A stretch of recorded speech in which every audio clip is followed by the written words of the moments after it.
Are you a parent navigating the complexities of co-parenting, family court, or even domestic violence? If you are looking for ways to help protect your children and build a strong and supportive community around you, then look no further. Gray Minds Think Alike is your go-to resource for everything related to the complexities of family life. Join us as we dive into thoughtful conversations with experts and explore practical tips and strategies for tackling the challenges of parenthood in the throes of adversity so that no parent feels alone and every child's safety is protected.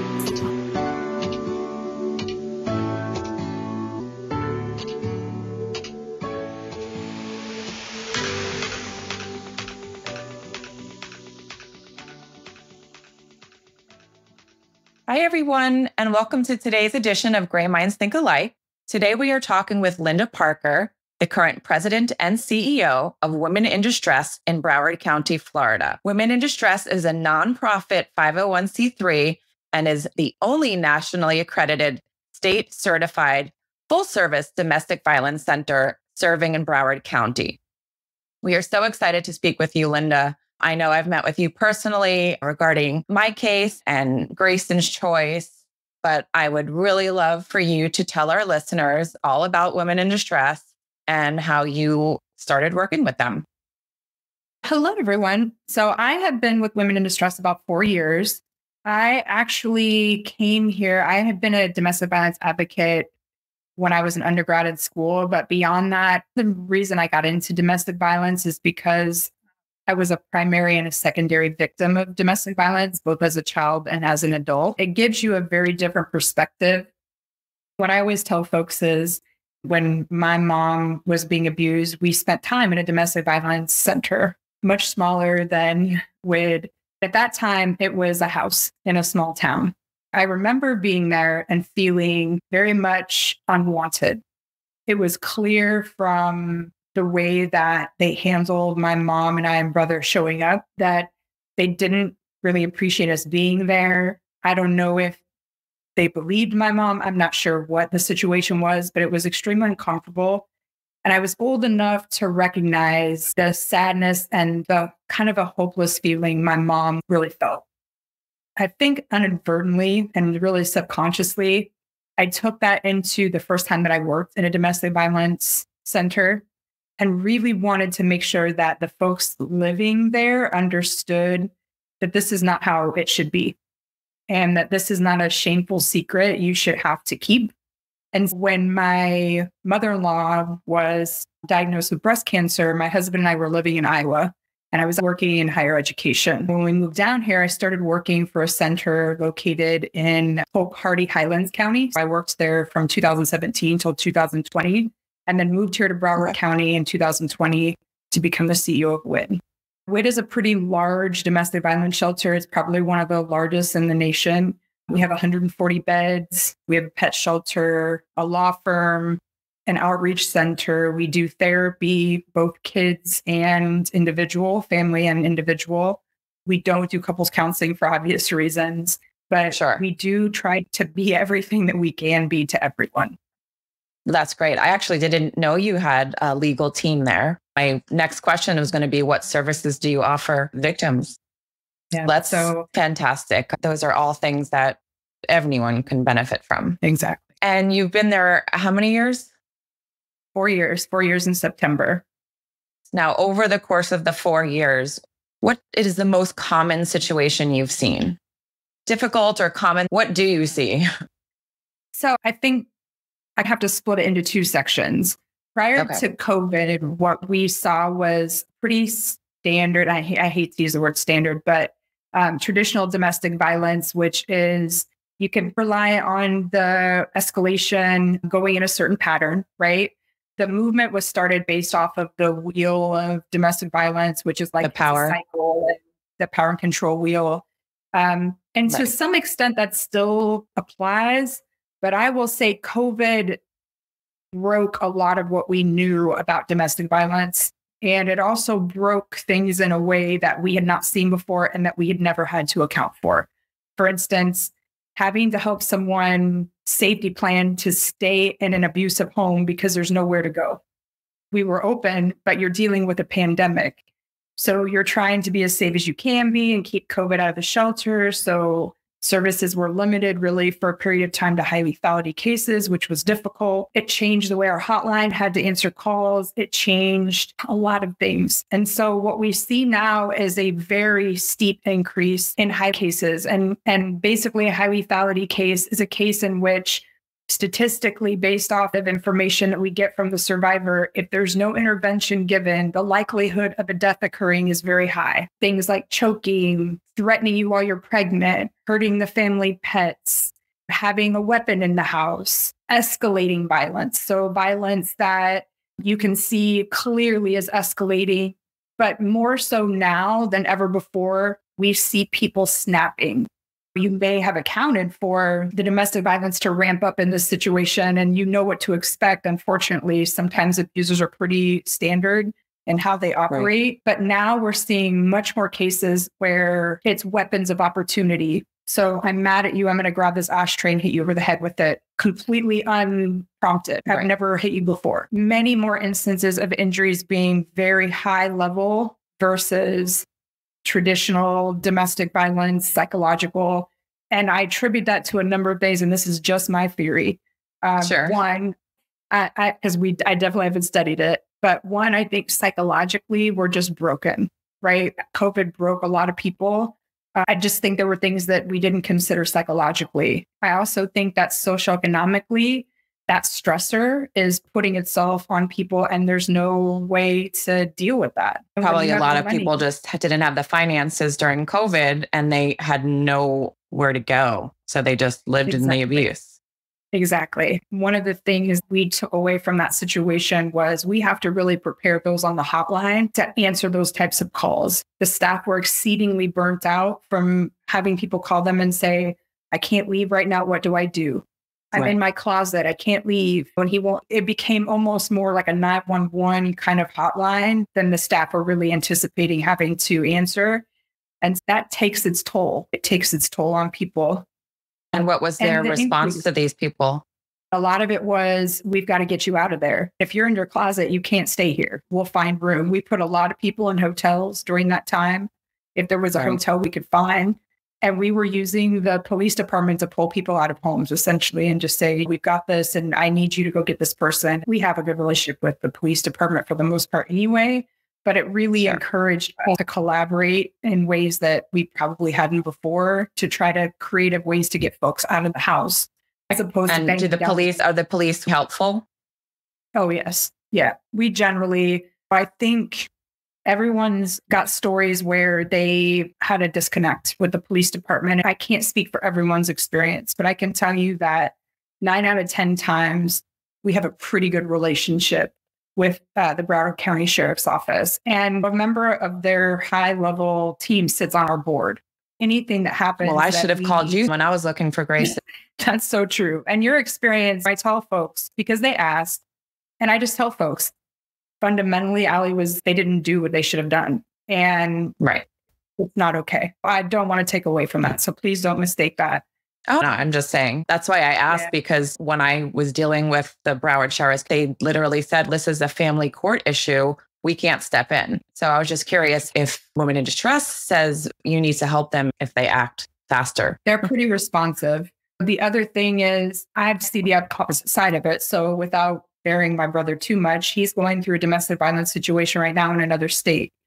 The response to him as a male survivor has been important. And it's only because I don't want to deal with I want to get him through this legal situation before we move forward that I haven't said anything. But when it's all said and done, I'm going to make some phone calls, because I think that if people don't speak up in those moments where the system is broken, then the system stays broken. And there's no one to speak up for the folks who don't know where to turn. Right. Which is why I'm always so vocal about what happened, because it's the only way to let people know. And maybe the police or whoever can actually learn something. That's what we hope, right? So do you think a lot of the domestic violence situations, women stay because they're just too scared to do something? I think there's a ton of reasons why women stay. One of the things that abusers are good at are manipulation and almost creating a Stockholm syndrome behavior. So I'm going to do something really bad to you, but then I'm going to love bomb you. And you're going to feel like there is a chance, like there's an opening, like you could be a good guy sometime, right? I see this behavior, and they don't always recognize that behavior is a part of the abuse. They think that this is really, truly this person forgiving, or that they really feel bad, when in reality, that's really not the case. They're not in that space to feel bad. They want what they want when they want it. And so it's easier. It's a game. That's right. And I also think that we don't look enough at long-term abusers and people that consistently abuse multiple parties as having other behaviors that in and of itself are dangerous. We had 4 women here in the shelter with the same abuser. Wow. How does that happen? This person has 4 different victims with all these kids, and the women are fighting in the shelter about this man. And I'm like, why are you fighting about him? He doesn't care about any of you.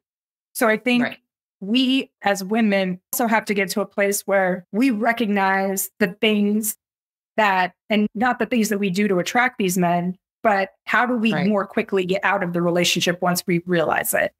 Not making excuses for the behaviors. That's part of it, but most of it is they're not stupid people. They're very manipulative. They're narcissistic. Their role is to get you to do what they want you to do, period. And they do that through this repeated cycle. My first job working with batters was in Iowa. And there used to be, and if you think about how ridiculous this is today, but back in the day, women would call a voicemail box. And that's how they would report their abuse, is you would call and leave this voicemail box, which if you think about in the middle of a domestic violence situation seems counterintuitive. But one of the things that happened was a young lady that had previously been abused, had tape recorded all of the voicemails that were left from the day of the abuse until the entire cycle. And it started with him saying, "I'm very sorry, I love you, I would never do this." But by the end, he's calling her every name in the book and telling her that she will drop these charges. And you can almost time it from that standpoint. So I think that's part of the reason. The other is socioeconomic. During COVID, we had a lot of situations where survivors that had been long-term gone from abusers had to make the choice, I've lost my job and I can't feed my kids, I'm going back to the abuser. Some of it is having experienced domestic violence or having relationships in your childhood that you saw this behavior being acceptable to you. I think a lot of women, and also in my instance, I had no idea what coercive control was. And I had no idea that I was being abused. I just thought he was mentally unstable and taking it out on me. And that was just the way it is. And I just had to deal with it. But clearly, I didn't just have to deal with it. There were things that I could have done. That's right. But a lot of people just don't know about it. And people also don't know where to go. And a lot of folks are like, I don't want to stay in a shelter. I'm just going to write it out. And I totally get that. And to be honest, I don't blame them. And we serve far more people in our outreach than we serve in shelter for that reason. But there are other choices other than staying in terms of coming into the shelter, not coming into shelter, and getting assistance. And that's with people that live together. I didn't live with Greyson's father, so I didn't really have to go anywhere. I was just stuck. That's right. So do you deal with women like that obviously may not need to go to the shelter, but what can you do for them in other ways? Because of the services we have and because of the law firm and our connection, we can sometimes move someone or use the legal system. I know you tried to do that yourself and go down and try to get stalking, harassment. Had the situation occurred and we knew that person knew that you were at the courthouse, the first response would have been to call the panic button. And I've had situations where we had a survivor calling me, I know he's chasing me, I don't know where to go. And then called the courthouse and said, I need the courthouse police to come outside and escort this person into the courthouse. Those are things that we will do if we know what's going on. And not everyone knows we're here. This is Wood's 50th year in Broward, but there's still people that are like, I didn't even know we had a domestic violence shelter in Broward. I didn't know we had a domestic violence center. And that's frightening to me because 100% of the women that have died in Broward County since I've been at WID, I always look to see if we ever touched them in our system. And 100% of the time we have never. I'm not saying that we may have been able to do something different. I don't have a crystal ball and I have no way of knowing that. But if people know that we're here and we can reach in and help, we will. I gotcha. And what about if women have lawyers? Do you maybe help work with their team to understand this type of abuse?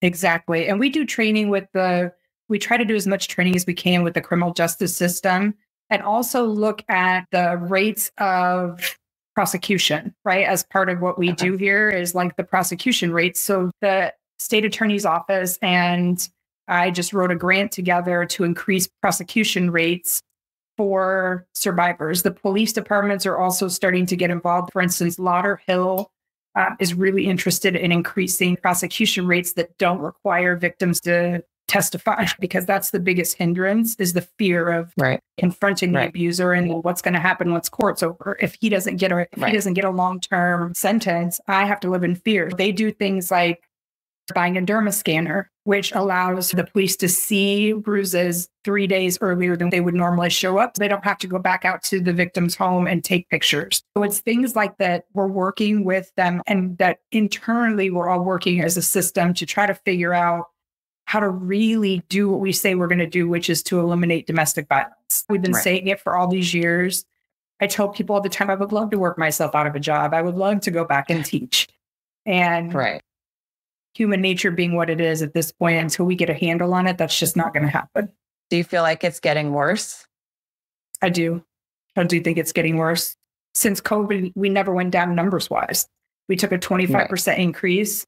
It's never gone down. And like I said, the increase in weaponizations and lethality and guns, the system all has to decide that it's going to work around women. It's going to have to recognize that this is a consistent community problem and everyone's going to have to pour into it. We could have 1,000 WIDs. It's just a patch to fix an issue that is deeply rooted into feminist theory, deeply rooted into how women are treated in general in every country. I would say the United States, but it's across the board, and how we have treated women for a very long time. I was just speaking with a freelance investigative reporter that does cases with family court. And he was saying how these fathers' rights movements strongly believe that women are just complete liars and that there's no way that what they say is the truth. And I feel like a lot of the times judges believe that as well.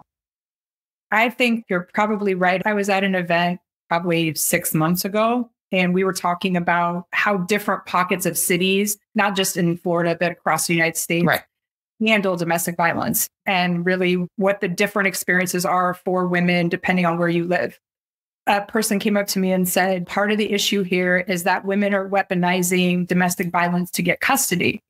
I said to that person, that's a very dangerous thing to start replicating out into the public, because we already know statistically that women or men or whoever falsely reporting is like 0.05% of the entire populace. So that 0.05% is not the high end. So when you start talking about it, it's this huge deal that all these women are getting together and trying to keep men from having custody. That minimizes the voice even more. It makes it even less likely that women are to be believed when they do come forward and say something. Yep, I agree. So this is a twofold question. One, what are some red flags for women? What should they look for? And then maybe some tips or advice for a woman that should leave or do something about their current situation. I think red flags are things like controlling behaviors. Jealousy is not a cute thing for men to have. And that comes in a variety of ways, right? It can come from tracking your movements, you not being able to go anyplace. It might start off cute at first. Oh, you're going to your mom's again? Oh, those little comments where they're trying to keep you away from family and friends is the first red flag, because the best way to abuse you is to isolate you. Secondarily, financially, right? Your money is your money until it's their money. And You should never, if it's avoidable, put yourself in a situation where you give total control of any of your dollars, but especially someone that you're in a relationship with. The inequality, right? I see inequality in these relationships all the time. So I'm working 70 hours a week and all my money is going to you while you're sitting at home all day. And then when I try to say something, there's this explosive temper or these really rude comments, right? Name calling. There is never a healthy relationship where anyone should ever call you a name, period, full stop. My husband has never said anything remotely rude to me, even in the midst of an argument. That is not normal behavior. Having someone that you can see start to close you in a little bit on your decision making. So taking over your decision making, even small things like where you like to eat. Oh, you don't really like chicken, but you like, it's things like that, that you become less about your self decision making and more about their decision making. A lot of times that jealousy, especially in young girls, comes off as being he really loves me because he wants to spend all this time with me and he's just trying to be protective. And that's something we've got to start really talking to our young ladies about very early on, because it's not cute and it leads to stalkerish behavior, which can lead to other things. As it relates to getting help, we're always here. But when you're ready to leave, there's a couple things we recommend. As you're thinking about leaving, we have what we call the go bag. Right? If you're living with the person, right? If you're not living with them, this doesn't apply, obviously. But if you're living with the person and you're going to leave, because we live in Florida, it's really easy to tell someone, hey, I saw this thing on TV about a hurricane bag. And so I'm going to pack one just in case something happens. Now is a good time to really do this. I recommend you put your important papers on the bottom, your birth certificate, if you have access to it. Anything you can grab goes on the bottom, and then your clothing goes on the top. That's smart. Never put yourself in an unsafe situation. And then when you're ready to leave, don't tell that person you're leaving, because that period of time when you decide that you're leaving is the most dangerous. The time when they think you're getting a restraining order, you're at the courthouse, they're tracking your stuff. Which is what happened with me. The scariest time, because that's when they feel like the walls are closing in.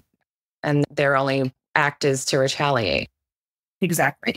Aside from making that go bag, which I love that idea, what else should they start to do? Should they maybe open up a separate bank account? What are some other checklist items for women?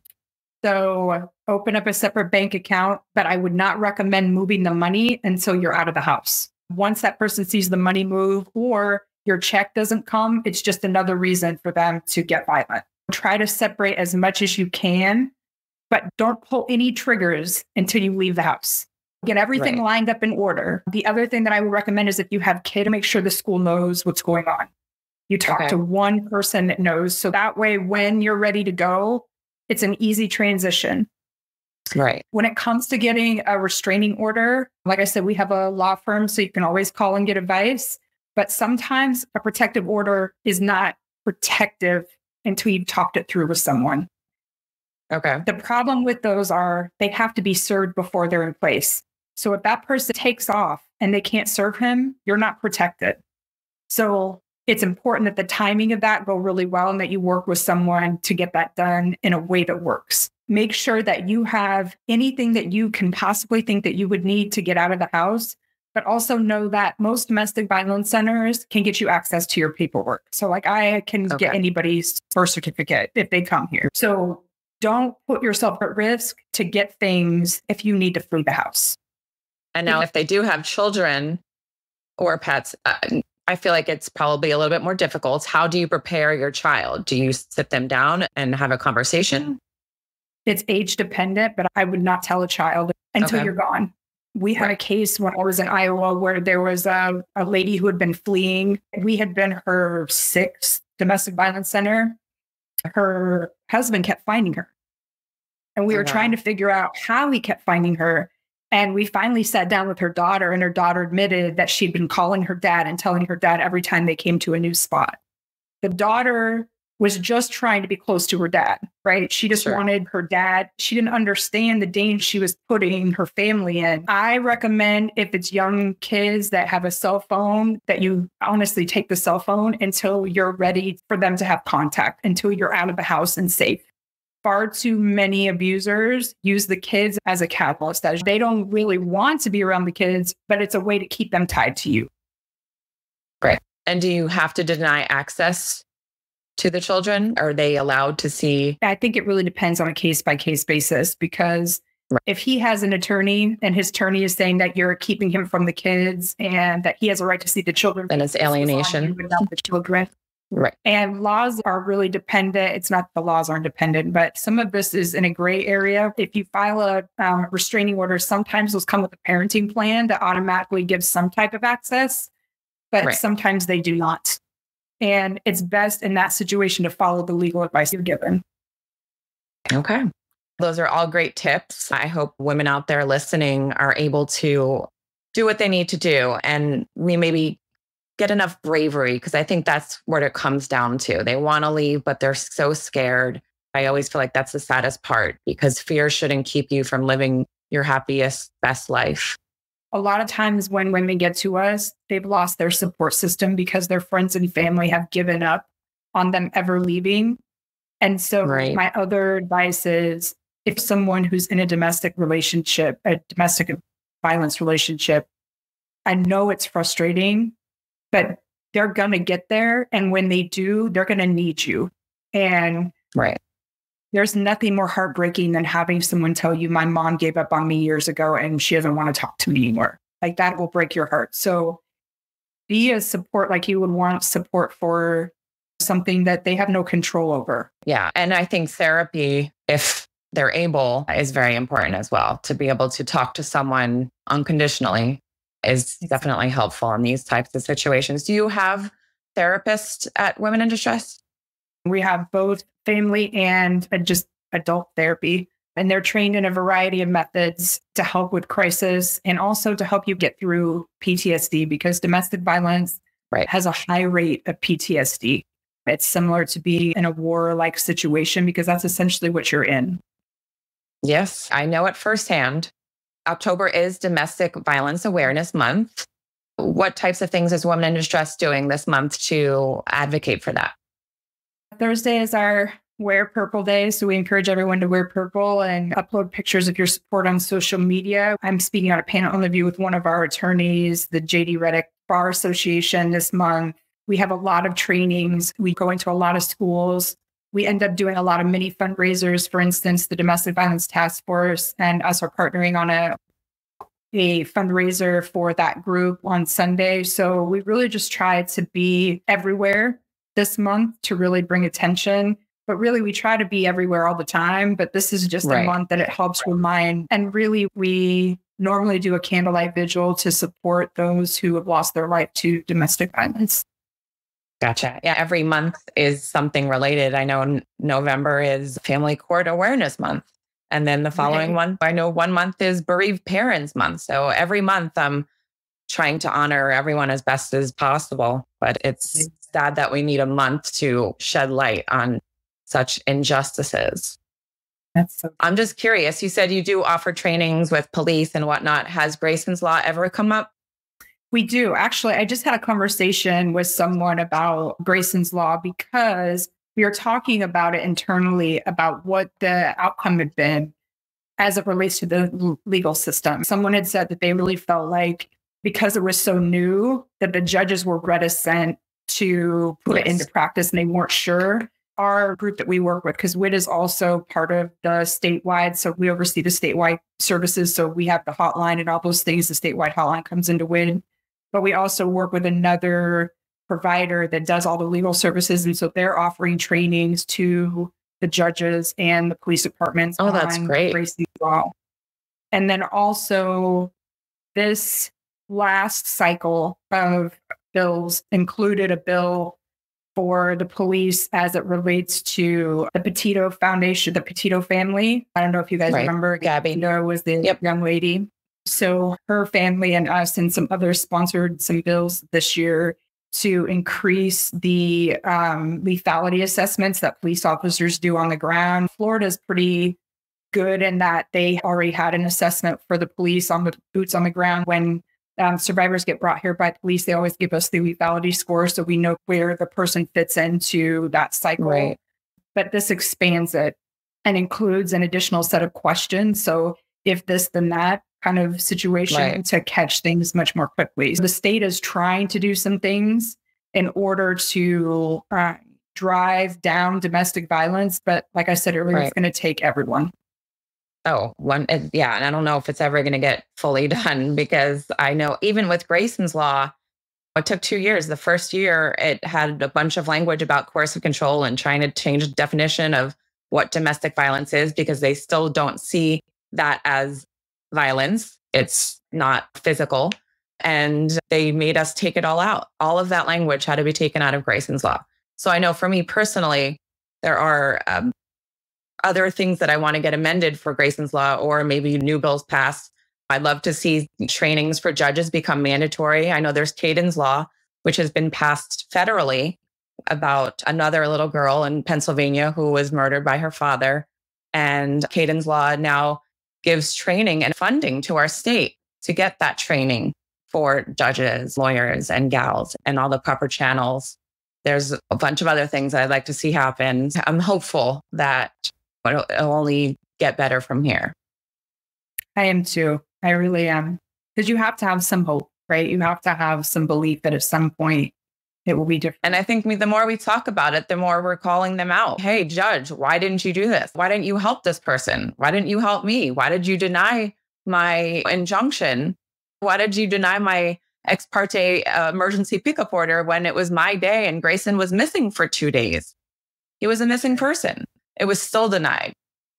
So it's just calling them out. If it keeps happening, hopefully they'll start learning and taking these cases by case situation, and not just blanket everything and saying it's 50-50. That's my hope. That's what I would say. Voting is important too. We talk a lot about but a lot of people have no idea who the judges are when it comes time to vote. We just vote. That's right. And that's probably something I was guilty of when I was younger, right? I'm just me too. I'm just gonna down the line. I do so much research on local government. I do way more research because it tends to be less publicized, the things that are going on in the cases. And it's super important that everyone knows the people that you're voting into practice. Voting for. Is there some sort of cheat sheet that I know when I vote for just the elections, I look at who I should be voting for, what their stance is. Is there something that someone could just quickly pull up for judges? I'm trying to remember. Broward has one. I think it's national, and they drill down to each county. Let me see if I can find out what it is, and I'll send it over to you. So that way, if you want to add it, you can. Okay, I'll add it to the show notes. Okay. That would be great. Okay. What is the number one thing that you would want to tell our listeners who are too afraid of getting help? What's the one thing that you can say to them? I would say that there is no shame in leaving, and being scared is one thing, but it could save your life. You can always or your child all the time, or your child. I used to tell my kids all the time, I can always undo a no. I may not be able to undo a yes. So make sure that when you go into a situation, that worst case scenario, if you leave and you want to go back, you go back. But in the situation where you feel unsafe or you think your child is unsafe, go and deal with your feelings about it later, because save yourself now. Right. And tell me about your upcoming golf fundraiser. Yes. November 11th, it'll be our 11th year of one of our board members. The Phyllis Thomas Foundation sponsors a golf tournament for us every year. Ali is going to come and be going to speak to us this year. And so I'm very excited. It's actually completely full. We're on a wait list right now for golfers. That's great. But it is on our website if anyone wants to see it at widbroward.org or would like to support it in any way financially. This is one of our major fundraisers for the year. We have 3 WIDs. 50th is coming. We've moved our luncheon to a gala. So next year in May 3rd, it'll be in the evening time, a black tie event. We're very excited and grateful and blessed, but also sad that it's been 50 years of fighting the same battle and not getting better. I'm glad that I can be the CEO that ushers WID to 50. I am too. And where is your shelter located? Or not allowed to say? No, we're in Deerfield Beach. Deerfield. Okay. And if someone wants to donate, do they just go to the website? They can go to the website. We have a donation button there. We also have a thrift store that's located in Margate. So if you have things you want to drop off, love to have the thrift store. And that is a Googleable address. You can Google that address and it'll come up and you can drop off stuff. They're open every day but Mondays. Donate clothing as well? The only thing we don't take are mattresses just for bed bug reasons, and use car seats because we don't know if they've been in an accident and the car seats get recalled. So we don't accept those just for safety reasons. But other than that, we take everything else. And the survivors in the shelter get to shop at the thrift store for free. So that's the other bonus is that we take a transport twice a week over there and they get to shop for whatever they need. And when they're ready to move out, they can go there and get furniture for their house. There's also a local nonprofit called Sweet Dreams that gives brand new beds to survivors that are leaving the shelter and moving into their first place. There's a lot of support to be had, and we want to be able to support you where you're at. How long is someone in the shelter before they leave? It's an emergency shelter. It used to be right around 6 to 8 weeks. Now we're looking at about 4 to 6 months is about the average. Oh, wow. Yeah, it's increased a lot to do with the housing market here. And then I'm assuming that everyone in the shelter helps these women get acclimated to move out and get their life back. If you need daycare for the kiddos, we have one on site, but we also will help you get signed up for whatever needs you have outside of that, get school taken care of for the kids. If your kids need to get caught up on vaccinations or you need to order paperwork, we take care of all that. Financially, we try to help as many folks as we can move into housing, pay first loss deposit.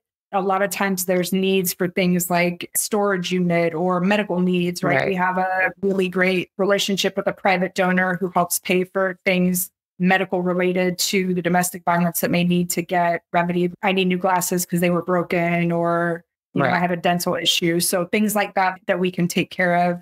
We do have a little medical clinic here and doctors come in and out. We're really proud of some of the things that we have here. We try to ensure that you start from the beginning. Right. Is there job assistance if they need, or maybe where they were a stay-at-home mom before? Yeah, we have an economic justice program that works with them on resume building, finding a job, financial assistance. We have some banks that come in and talk to them about how to save money. In some cases, they've never had a job. To your point, they were stay-at-home moms because the abuser mandated that they have to stay home. And so now you're trying to start your life over at 40 and you're like, I've never even had a job. So we start from the very beginning. That's great. Giving women the tools they need to get their life back is all we can ask for. I want to talk about the crisis hotline real quick. It's a 24-hour crisis hotline that provides intervention, advocacy, counseling.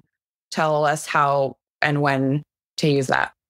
So anyone can call for any time. Even if you're not ready to leave and you just want to talk through with someone, you can call either the crisis hotline for Broward or you can call the Florida domestic violence hotline. Either one comes into us. And you get the same support regardless. If you call the statewide, you're more likely to get sent to wherever your center is. Right. But the point behind the hotline is it's an entry point into all services here. When you call, they're going to ask you, are you safe? Are you okay with talking to me? We will never, something that people probably don't realize is even if you call me, if you said, my friend Jane Smith is in a domestic violence relationship, here's a number, please call. We won't do that. And it's because we never know where the abuser is in the phone call. If I call you and say I'm from Women in Distress and I understand you're in a domestic violence relationship, I'm not putting your safety at risk. It's important that survivors call us and let us know what it is that you need. And then we can talk through the different levels of help. And that number is 954-761-1133. And that is the 24-hour crisis hotline for women in distress. And there's always someone available. Okay, great. I thank you so much for sharing all of this with our listeners, and I hope to have you back on. And I am looking forward to seeing you at the golf tournament. I thank you for helping me in my situation because you reached out immediately, and I thank you for that. You're so welcome. And I'm sorry that there was ever a need for me to do that, but I am grateful that you have a voice and that you're a voice for others. Thank you. No problem. All right, Linda, talk to you soon. All right. Bye. If there's someone that you want to hear from on this podcast, please feel free to send me an email. Or if you would like to be a guest, please reach out at Allie@graysonschoice.org.